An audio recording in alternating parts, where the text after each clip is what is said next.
Morning, everyone. I want to welcome you to our spring weekend service. This is the time of the year. Everything's changing. Everything's coming alive and new. It's interesting, though. Let's take a look at this here. What a mess that is. That is time to prune my cherry tree, and it was a little out of control. And lots of times when we think about our lives, we get that feeling things are out of control. We can't wait to get that new start.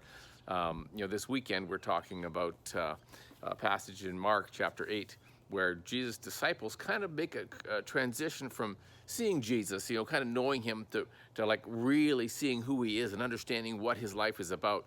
And actually, Martin Kortzman is going to be preaching today, not me. So you get a little break from me, but it'd be great to hear really kind of unpack this central passage to Mark.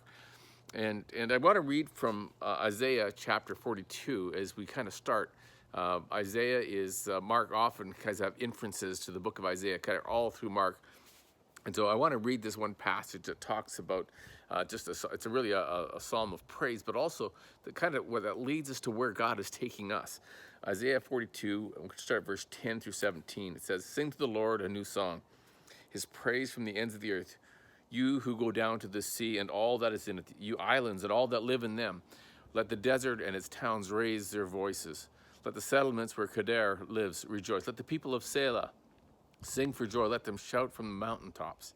Let them give glory to the Lord and proclaim his praise in the islands. The Lord will march out like a mighty man. The Lord will, like a warrior, he will stir up his zeal. Like with a shout, he will raise the battle cry and will triumph over his enemies. For a long time I have kept silent. I have been quiet and held myself back, but now, like a woman in childbirth, I cry out, I gasp, and pant, and I will lay waste the mountains and the hills, and dry up the vegetation, and will turn rivers into islands, and dry up the pools. I will lead the blind by ways they have not known. Along unfamiliar paths I will guide them. I will turn the darkness into light before them, and make the rough places smooth. For all the things, these are all the things I will do. I will not forsake them, but those who trust in idols, who say to images, you are our gods, will be turned back in utter shame."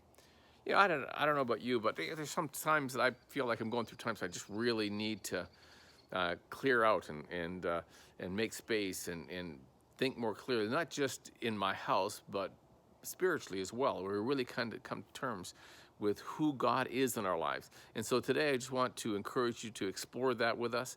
I showed you the image of the trees, of the branches that I spent a good chunk of yesterday cutting off, but there's the tree in the background, and you can just see how the tree is it's got some shape to it, and pretty soon it'll be covered with leaves, and eventually it will be fruitful and full of life. So and that's what God's doing in our lives. He's trying to lead us to that place of fruitfulness and being full of life, not just materially or productively, but spiritually as well, and in our walk with him, as we understand more clearly who he is, Jesus Christ, our Lord, the Son of God.